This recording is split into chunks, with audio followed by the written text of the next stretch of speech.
السلام عليكم ورحمة الله وبركاته. بسم الله الرحمن الرحيم. إن الحمد لله نحمده ونستعينه ونستغفره ونعوذ بالله من شرور أنفسنا ومن سيئات أعمالنا. من يهديه الله فلا مضل له ومن يضلل فلا هادي له، وأشهد أن لا إله إلا الله وحده لا شريك له، وأشهد أن محمدا عبده ورسوله. أما بعد، tukiendelea katika darasa yetu ya kusoma maruwati wa hadithi, misingi ya kufahamu maruwati wa hadithi, tulimalizia katika habari ya Al-Humaydi wa Abdullah ibn Zubairi.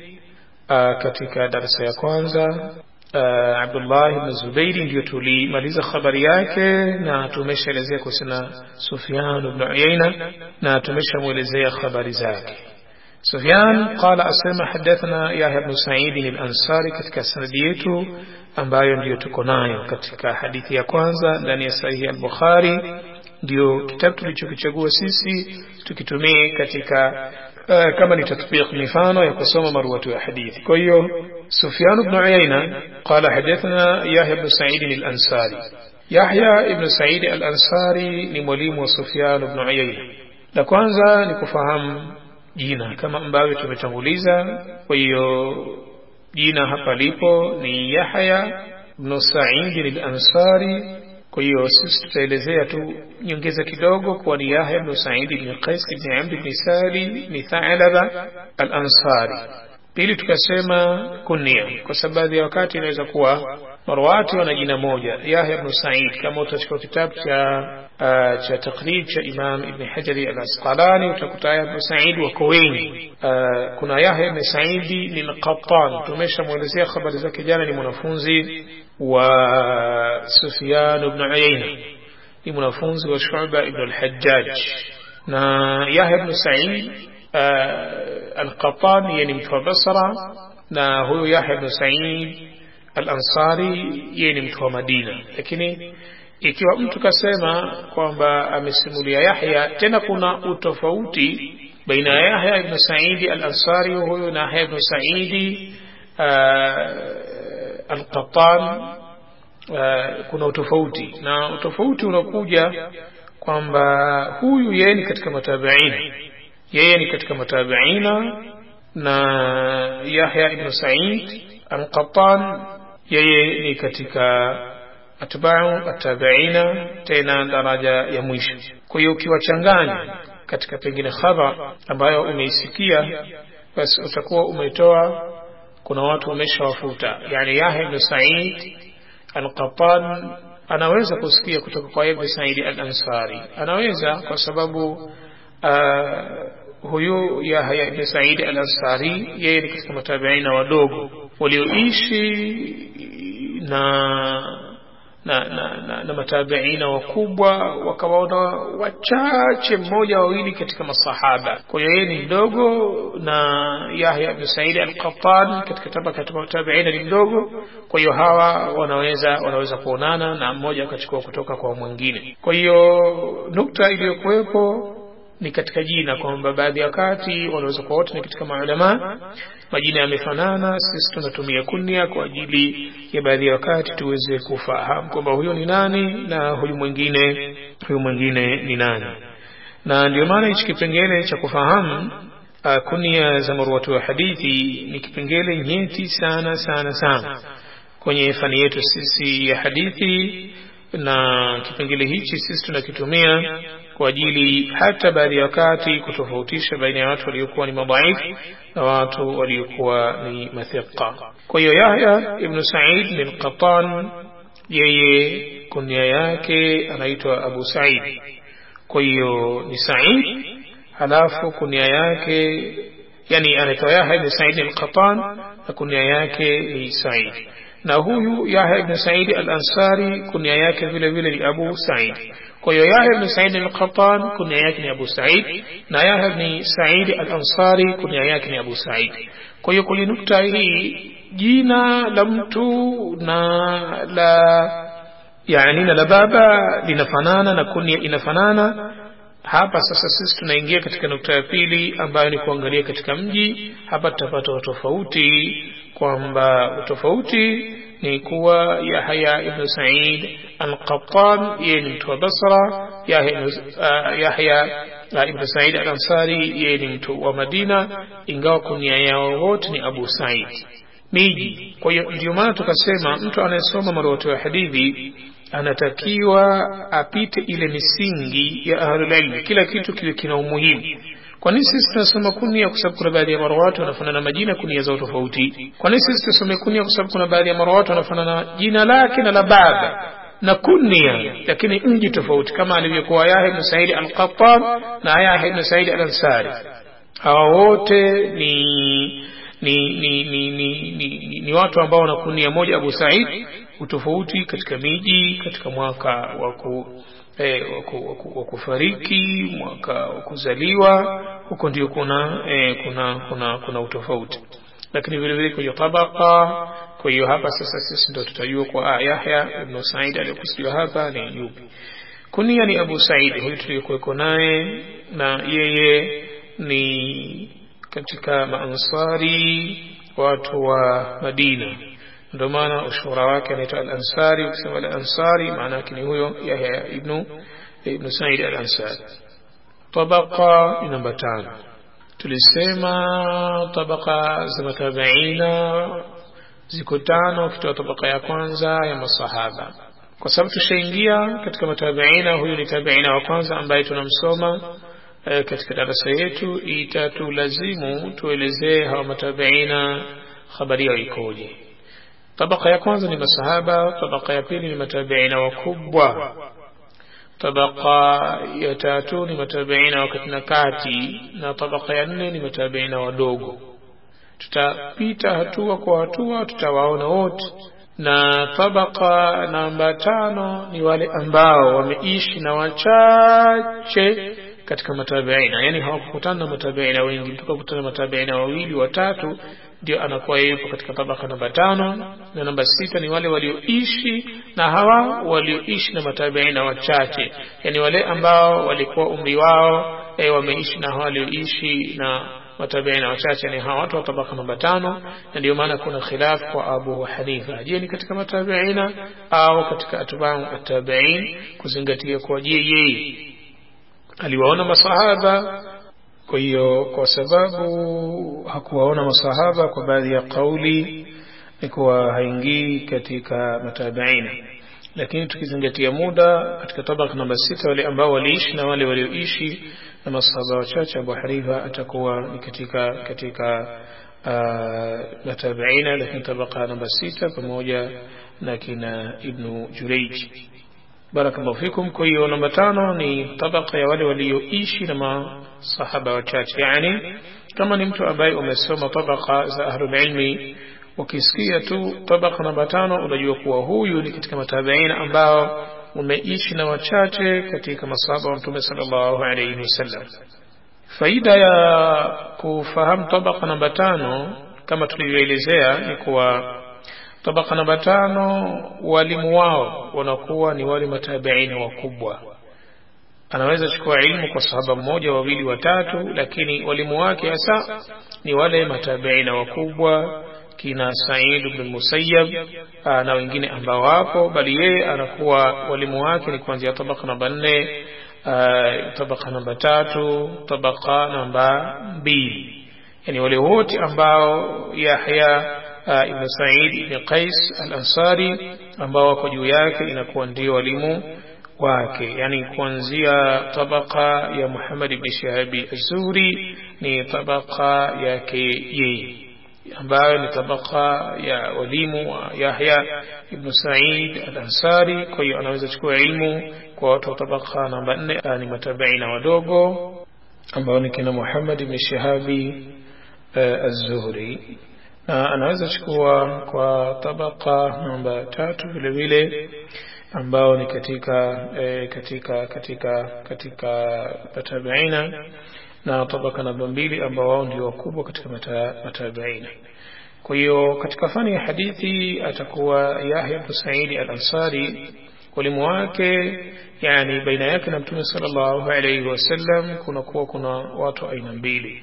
Aina ya kwanza inakuwa ni masahaba, aina ya pili inakuwa ni matabiina kwa mujibu wa yani wale ambao yeye kakutana nao na hawezi kuchukua riwaya moja kwa moja kwa Mtume sallallahu alayhi wasallam, hasatan labda kukutana yani kukuta riwaya zake labda kapokea kwa Umar au Abu Bakar au wale masahaba ambao walifariki mapema sana. Tumeelewana vizuri wale masahaba labda kina Zainab bin yani binti Jahash na kama hiyo hawezi kupokea kwa sababu hawa walifariki mapema sana, lakini yeye anaweza pokea kwa watu ambao walichelewa kufariki, mfano kama Anas bin Maliki ikiwa yeye aliwahi kuingia katika mji wa Basra au Anas alikuja katika mji wa Madina. Yani ni nukta kama hiyo ili ingizwe katika matabiina, maana yake alikutana na masahaba wachache, ndio maana akawa yupo katika tabaka hii. Kwa hiyo nukta ambayo ipo ni kuwa je, wanafunzi wake ni akina nani kwa tabaka namba 5? Ina maana wanafunzi wake ni kuanzia tabaka namba 6 ambao ni matabiina walioishi na masahaba wachache, lakini vile vile tabaka namba 7 kina Imam Maliki, tabaka namba 8 kina Sufyan ibn Uyayna, ndio maana kama Sufyan ni katika wanafunzi, tabaka namba 9 ya Yahya ibn Sa'id al-Qattan mpaka mwisho hapo. Kwa hiyo hawapo kina Imam Ahmad na kuja chini hawezi kupokea kwa Yahya ibn Sa'id al-Ansari, kwa sababu wakipokea ina maana na wao washako sasa katika tabi'in. Kwa hiyo kuona Imam Ahmad anasema qala Yahya ibn Sa'id al-Ansari, ndio maana sisi tunaposoma vitabu kuna nukta nyingi tunakuwa hatuzielewi kwa sababu ya kutokufahamu tabaka na daraja za ahlul ilm. Baadhi wakati yaweza kuwa katika vitabu vya kiitikadi, vitabu vya tafsiri, vitabu vya fiqh, akasema mwanazuoni labda Ahmad ibn Hanbali qala Yahya ibn Sa'id al-Qattan. Yahya ibn Sa'id al-Qattan tunajua kwa Ahmad namba 10, Yahya ibn Sa'id al-Qattan namba 9, hakuna tatizo. Lakini Ahmad akisema kwamba amesema Yahya ibn Sa'id al-Ansari, sisi tutalazimika kujiuliza baina ya Ahmad na Yahya ibn Sa'id al-Ansari yupo nani? Lazima awe mtu, kwa sababu Ahmad ni katika atba'u tabi'in, Yahya ibn Sa'id al-Ansari ni katika matabi'in. Kwa hiyo hapa kuna mtu yupo, na sura ya kuchukua ilmu kwa misingi ya ahlul ilmi min as-salaf inamlazimu mtu aweze kujua wasita, kile kilichokuweko baina ya watu wawili. Hichi kina faida kubwa sana katika nukta ya kuelewa misingi ya kielimu au kuelewa elimu katika upana. Mimi niseme kuwa katika maulama kuna wale ambao ni mafuqaha, katika maulama kuna wale ambao Allah kawajalia khibra katika upande wa fani ya hadithi, kuna wengine tafsiri, kila mtu Allah kamjalia katika upande wake.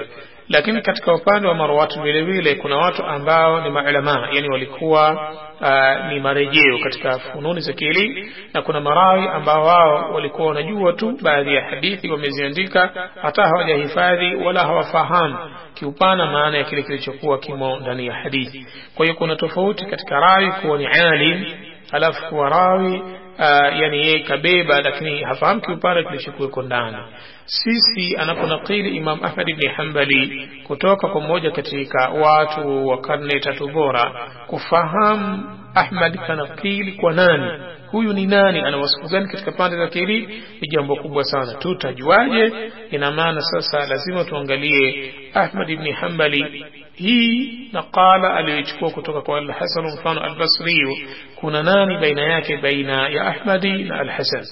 Tunapomkuta kuna mtu baina yao, huyu mtu tunaangalia wasifu yake yeye. Je, ni katika wanafunzi waliolazimiana na Hasan Al-Basri au ni katika watu waliomsikia siku moja au hivyo? Kwa sababu mulazama yani ni ile kukaa na mtu muda mrefu ukajua misingi yake, jinsi anavyosomesha, nidhamu zake za kusomesha, akhlaq zake, tabia zake, muamala wake na watu, fatwa zake, jinsi alivyotafuta ilmu, jinsi anavyoamiliana na mashekhe na tulabu al-ilm, ndio mulazama. Kwa hiyo mtu anakuwa anachukua kitu kingi. Kwa hiyo huyu Yahya ibn Sa'id al-Ansari, sisi kuna wasfu yuko nayo, wasfu ambayo inalazimu maulama waliokuja wote, hasa kina Imam Malik na wengine wote hawa, kina Imam Shafi wote wapate athari za Yahya ibn Sa'id al-Ansari. Kivipi? Ndio maana tukawa tunaangalia wanafunzi wake possibility inaweza kuwa kwa kina nani. Kwa hiyo Imam Ahmad akisema ametuhadithia Yahya au kuna habari au qala Yahya ibn Sa'id al-Ansari, italazimu kuwa baina Ahmadi na Yahya kuna mtu. Kwa hiyo wanafunzi wake Yahya kuanzia tabaka namba 6 ya wale matabiina walioishi na matabiina ambao wameona masahaba, kisha tabaka namba 7 tabaka ya mwanzo tupo tabiina kina Imam Malik, kisha namba 8 tabaka ya pili ambao ni watu wakati na kati wadogo kuliko kina Imam Malik, kisha namba 9 ambao hawa ni wadogo kuliko tabaka ya namba 2 ya atba'u at-tabiina ambao hawa ndio kina Abdurrahman ibn Mahdi. Kisha ndio nakuja kina Ahmad ibn Hanbali ambao hawa baina yao na Yahya ibn Sa'id al-Ansari kuna wasifa ni hizi tabaka tatu za tabi'in kiunganishi.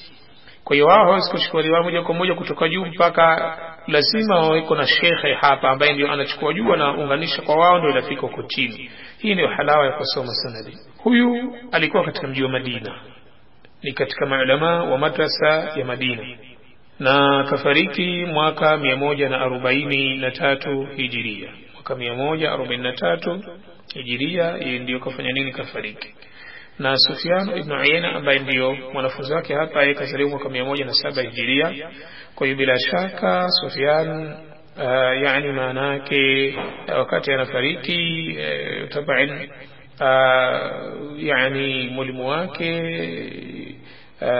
yeye ana miaka takriban kama yani 36 wakati anafariki mwalimu wake ana miaka taban kama 36. Kwa bila shaka ni katika mashekhe ambao kasikia kutoka kwao, tushafahamu vizuri.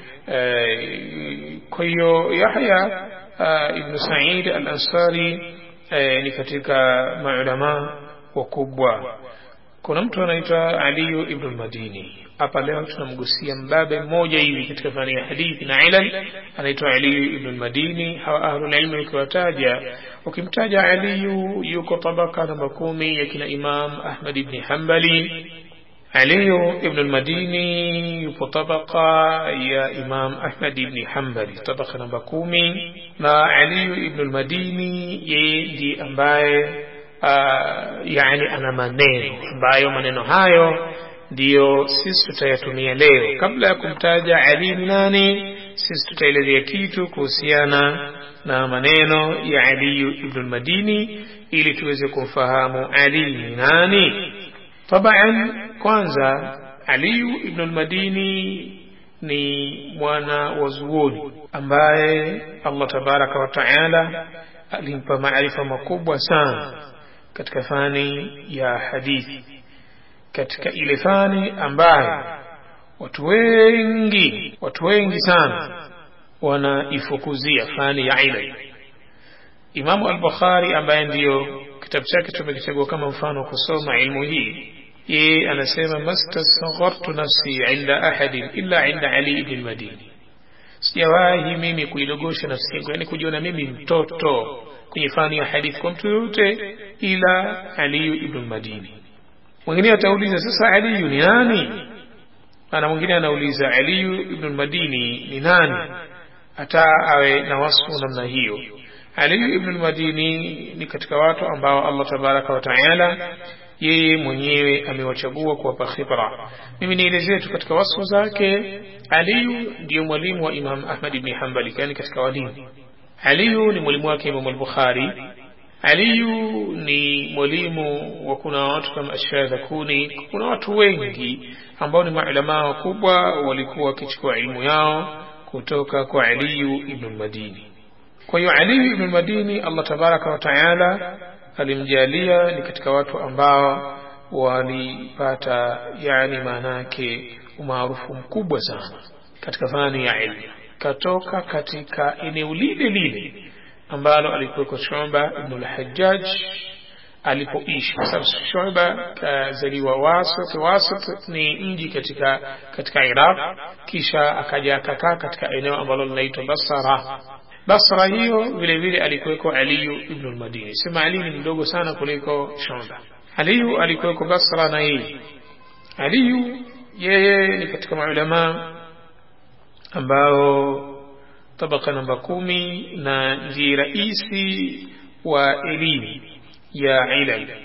Ukizungumza elimu ya ilal, maana yake ndio elimu kubwa ya daraja ya juu katika elimu za kusoma marwatu wa hadithi. Ilal maana yake ni kufahamu sababu za ndani katika upande wa matni na katika upande wa sanadi ambazo zinapelekea kudhoofisha hadithi. Kwa hiyo Imam Ahmadi alikuwa Ali analala mgongo hivi, Imam Ahmadi wanasimama na wenzake, Ali ye anawapa ilmu na maarifa kuhusiana na marwat pamoja na sanadi, kwamba mji fulani kuna nani na hivi, Hurawi alikuwa ni nani, kabila hii kafariki mwaka gani. Kwa hiyo alikuwa kabobea katika fani ya historia. Sasa Ali ibn al-Madini tunataka tumsome tukiamini kuwa yeye ndio mwanawazuoni, yani fani za hadithi. Ukizungumzia الجرح والتعديل fulani thiqa fulani dhaif, mbabe wake ni Shu'ba ibn al-Hajjaj. Ukizungumzia ilal, vile sababu vya ndani katika sanadi au matni ambavyo vinapelekea kitu kudhoofika, na Ali ibn al-Madini. Ukizungumzia katika upande wa milango yani ile hadithi hii inaingia wapi, kuna mtu anaitwa Shaykuni. Ukiingia katika upande wa hifdhi, kuhifadhi matni zote katika hali ya itqan, kuna mtu anaitwa Abu Zur'a. Ukiingia katika upande wa kuwa mtu ni hafidh lakini kwa tawadhu yake anasomesha akakusanya milango yote ya ilmu, Imam Ahmad ibn Hanbali. Ukiingia katika mbabe wa historia wa tarikh, ambaye kila mtu anajua tukio na habari na riwaya aliyopokea, unakwenda kwa Imam al-Bukhari. Ukiingia katika mbabe wa masala ya khilaf na kujua milango kwamba hii hadithi kaipokea saba gani, unakwenda kwa Imam at-Tirmidhi. Kwa hiyo kila alim katika maulama ana sifa ambayo yuko nayo katika fani ya hadithi. Na sisi tukisoma tunasoma khususia za ahlul ilmi na hatujamaliza, ziko nyingi. Ukienda katika ibada ambao walikuwa wakisimulia hadithi lillahi tabaraka wa taala, yuko Abdullah ibn Mubarak ambaye katika marwat ambao katika tabi'in wanasema akhlaq zake hawajamuona mtu ana akhlaq kama za Abdullah ibn Mubarak. Yeye alikuwa kakusanya sifa za mambo ya khairi ambazo hakuna mtu yoyote aliyezikusanya. Ukimtafuta mtu ambaye kasifiwa na maulama anasimulia hadithi Allah tabaraka wa taala, kuna mtu anaitwa Waki' ibn al-Jarrah au kuna mtu anaitwa Hammad ibn Salama. Kwa hiyo katika kila nukta miongoni mwa nukta kuna ahlul ilmi na salafi ambao wapo katika nukta hiyo. Kwa hiyo sisi bado tunaendelea kuelezea kwamba tukitoa kauli kwa fulani kasema, tufahamu uzito wa kauli ya yule ambaye kaisema katika rawi ambaye tunamsoma katika sanad. Ali ibn al-Madini kama yeye ndio mbabe katika elimu ya ilal, bila shaka anajua vizuri marwati nje ndani. Kabla ya kuelezea yeye asema nini, tutasoma tu maneno yake. Ali ibn al-Madini asema, yani at-tafaqquh.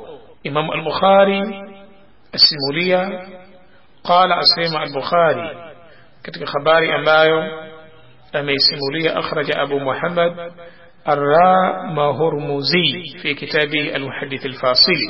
أبو محمد الرامهرمزي في كتاب شاكر المحدث الفاصل صفحة 220. نا أبو بكر الخطيب البغدادي في الجامع في كتاب شاكر الجامع المعروف، كلاهما من طريق البخاري wote wasimulia kutoka kwa Imamu al-Bukhari, wote wasimulia kutoka kwa Imamu al-Bukhari kwa qala Bukhari kasema, sami'tu Ali ibn al-Madini, nilimsikia Ali ibn al-Madini. Ali ibn al-Madini ni Abu al-Hasan Ali ibn al-Madini ambaye kama tulivyotanguliza kwa ni katika ahlul ilmi wakubwa sana. Bukhari huyu ni mwalimu wake, na inasemekana yeye ndiye ambaye katika watu aliyekuwa akijidogosha kwake kwa sababu ya elimu aliyokuwa nayo. Yaqul asema Ali, yani Bukhari asema alimsikia Ali akisema, atafaqquh fi mu'ad al-hadithi nisfu al-ilm. Ile atafaqquh kuelewa fi mu'ad al-hadith, katika hadithi zile ambazo yani mtu anazisoma kila akikariri hadithi. Fi muadil hadithi wanasema fi al-i'adati wa hiya tikraru al-hadith au takrar al-hadith, ile mtu kupata fiqhi kwa sababu ya kurejea sana hadithi mpaka akawa sasa ni faqih, anauelewa katika fani ya hadithi. Nisfu al-ilm, ni nusu ya elimu. Kwa hiyo hapa asome mtu hadithi mpaka aelewe, ndo atakuwa ana nusu ya elimu.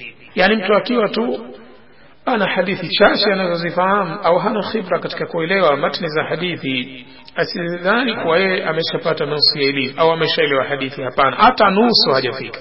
Kwa hiyo kukariri hadithi, kusoma sana ukaelewa, utakuwa sasa kama umeelewa matni za hadithi vizuri, utakuwa umeshapata nusu ya elimu. Kisha akasema wa ma'rifati rijal, na wa ma'rifatu rijal, kufahamu watu wa hadithi, nisfu al-ilm, nusu ya elimu. Yani ile mtu kuwafahamu marwat, kuwasoma habari zao kama tunavyosoma sisi, miji yao, nyakati za kufa, wanaweza kupokea kwa nani, basi hii ni nusu ya elimu kama mtu atakuwa nayo. Ili uwe tayari ni katika ahlul hadithi, ukusanye kuelewa matni na ukusanye kuelewa marwati wa hadithi. Hizi sifa mbili uwe nazo. Na hii da'wa yetu sisi ni da'wa ya kitabu na sunna, tuelewe Qur'ani vizuri na hadithi tuzielewe kwa misingi iliyowekwa na ahlul ilmi min as-salafi, sio tunavyotaka sisi. Wao wametuambia tukikariri hadithi, maana tusome hadithi sana nyingi, ikifikia wakati sasa kushapata khibra na maarifa kwa mtu anayekusomesha, utakuwa una nusu. Ukifahamu ilmu rijali, ukifahamu ilmu al-rijali, ilmu rijali au ilmu jarh wa ta'dil au ilmu jarh wa adala au ilmu rijal al-hadith, yote ndio ilmu rijali. Ukifahamu vizuri, utakuwa wewe sasa ndio umeshafikia daraja ya kupata nusu ya pili. Kwa hiyo ukizipata nusu na nusu, ndio unakamilisha kwamba sasa wewe ni katika ahlul hadithi. Na kuelewa matni za hadithi kuna misingi mingi sana yani, na kufahamu ilmu rijali ndio hiyo ambayo sisi tunaanza kuielezea. Mtu ajue kuwafahamu miji, afahamu kunia zao, atafahamu tarehe za kufa, za kuzaliwa, huyu anaweza kupokea kwa huyu, tabaka zao, laqab zao, nasab zao, aqwali za wanavyuoni juu yao. Kwa hiyo sisi kwa sababu tumeshaona kumbe Ali anatutaka sisi ili tuweze kuelewa hadithi tufahamu ilmu hii, ina maana kuna sababu ya sisi kuweza kuangalia maneno ya Ali ibn al-Madini kwa huyu mtu ambaye anaitwa Yahya ibn Sa'id al-Ansari. Unasemaje Ali kusema Yahya ibn Sa'id al-Ansari? Ali ibn al-Madini asema lam yakun bil madinati. Ali ibn al-Madini anasema lam yakun bil madina, hakukuwa katika mji wa Madina, kwa sababu Ali tabaka yake ni baada ya atba'u tabi'in, yani yeye ni tabaka ya mwanzo kana Imam Ahmadi, atba'u at-tabi'in. Kwa hiyo bila shaka yeye hakumdiriki Yahya ibn Sa'id al-Ansari kuchukua ilmu kutoka kwake. Kwa hiyo lazima yeye awe anachukua taarifa kupitia hizi tabaka za Imam Malik, Sufyan ibn Uyayna pamoja na Yahya ibn Sa'id al-Qattan. Walimu wake hawa ndio wampe taarifa Yahya alikuwaje. Lakini kwa sababu ni mtu wa ilal, anafuatilia historia na kusoma, akasema lam yakun bil madinati ba'da kibari tabi'in, hakukuwa katika mji wa Madina baada kibari tabi'in, baada ya wale matabiina wakubwa. Yani tushasema Yahya ibn Sa'id al-Ansari ni katika matabiina wadogo, hakukuwa baada ya matabiina wakubwa katika mji wa Madina. A'lama, mtu mwenye ilmu kubwa zaidi من ابن شهاب كلكم محمد ابن مسلم ابن عبيد الله ابن عبد الله ابن شهاب الزهري، ambaye sisi tushamuelezea az-Zuhri toka jana, tushaelezea kuhusiana az-Zuhri tulipopiga mfano wa Sufyan ibn Uyayna kuwa az-Zuhri ni katika walimu wake, ni katika walimu wake Sufyan ibn Uyayna. Kwa hiyo katika mji wa Madina hakukuwa na mtu mwenye ilmu sana kuliko Ibn Shihab az-Zuhri, na Ibn Shihab ni katika maulama wa madrasa ya Madina. Hakukuwa na mtu ana ilmu kuliko Ibn Shihab az-Zuhri. Kisha akasema wa Yahya, na Yahya ibn Sa'id al-Ansari, na Yahya ibn Sa'id al-Ansari ambaye naye vile vile ni mtu wa wapi? Wa Madina. akitoka Ibn Shihab az-Zuhri katika maulama. Mwingine atasema sasa kwa nini tumtangulize Ibn Shihab az-Zuhri? Wewe mjue Ibn Shihab az-Zuhri.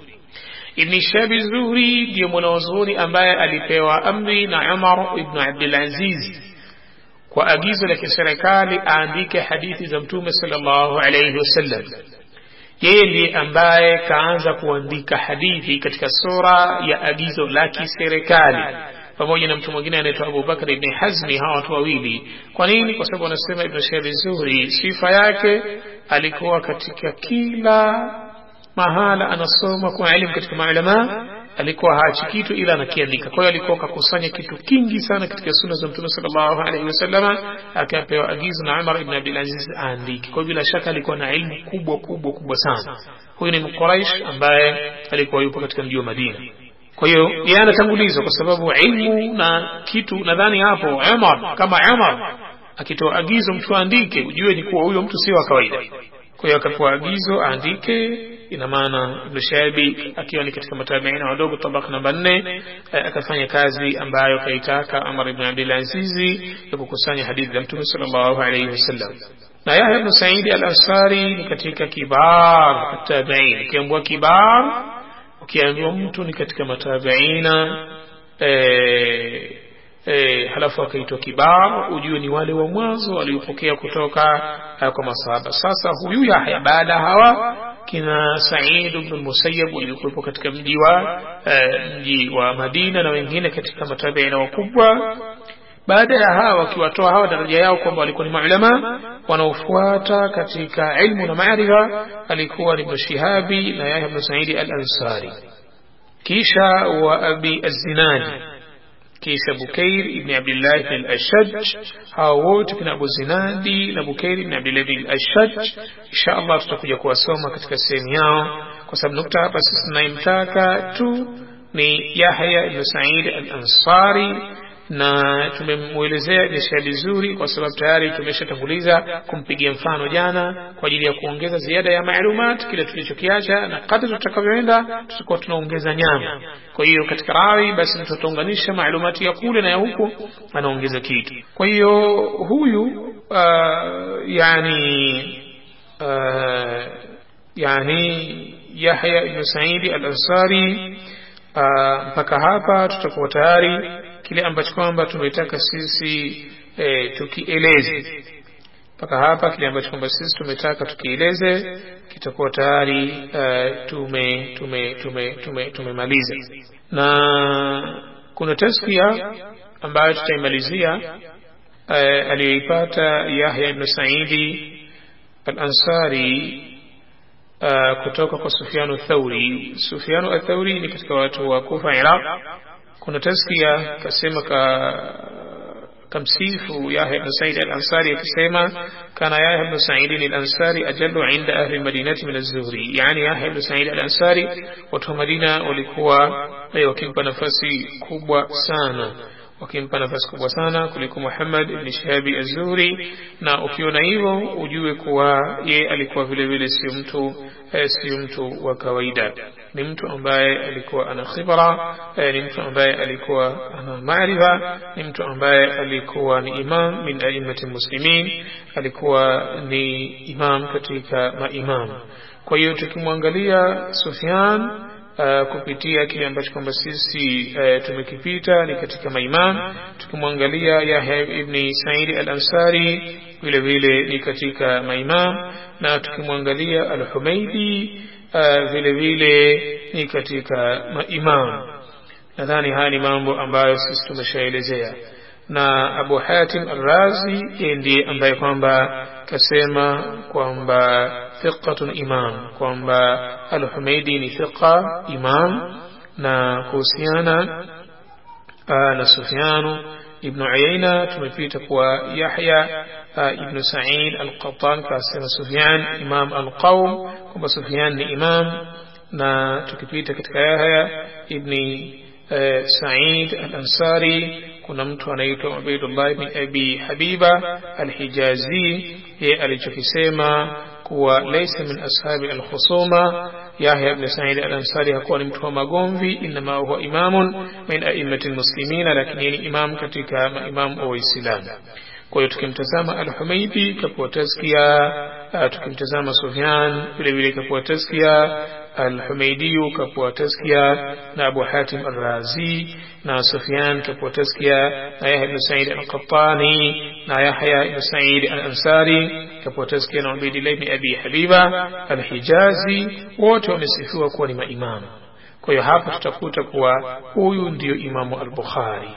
Mwanzo wa hadithi yake kaeka maimam katika sanad, ambao ukiambua imam ni wale waliotoa maulama katika wanafunzi wao, ni wale ambao wametoka maulama kutoka katika halaka na durusi zao. Hapa tutakuwa tumeshaelezea kwa kile ambacho kwamba kidogo tumekusudia insha Allah kuhusiana na Yahya ibn Sa'id al-Ansari. Tukumbuke kuwa bado tukimkuta tena Yahya ibn Sa'id al-Ansari kweli tutakariri kwa ajili ya faida, lakini bila shaka tunaweza kuleta kauli nyingine za maulama ambazo zinamhusu Yahya ibn Sa'id al-Ansari kwa ajili ya faida.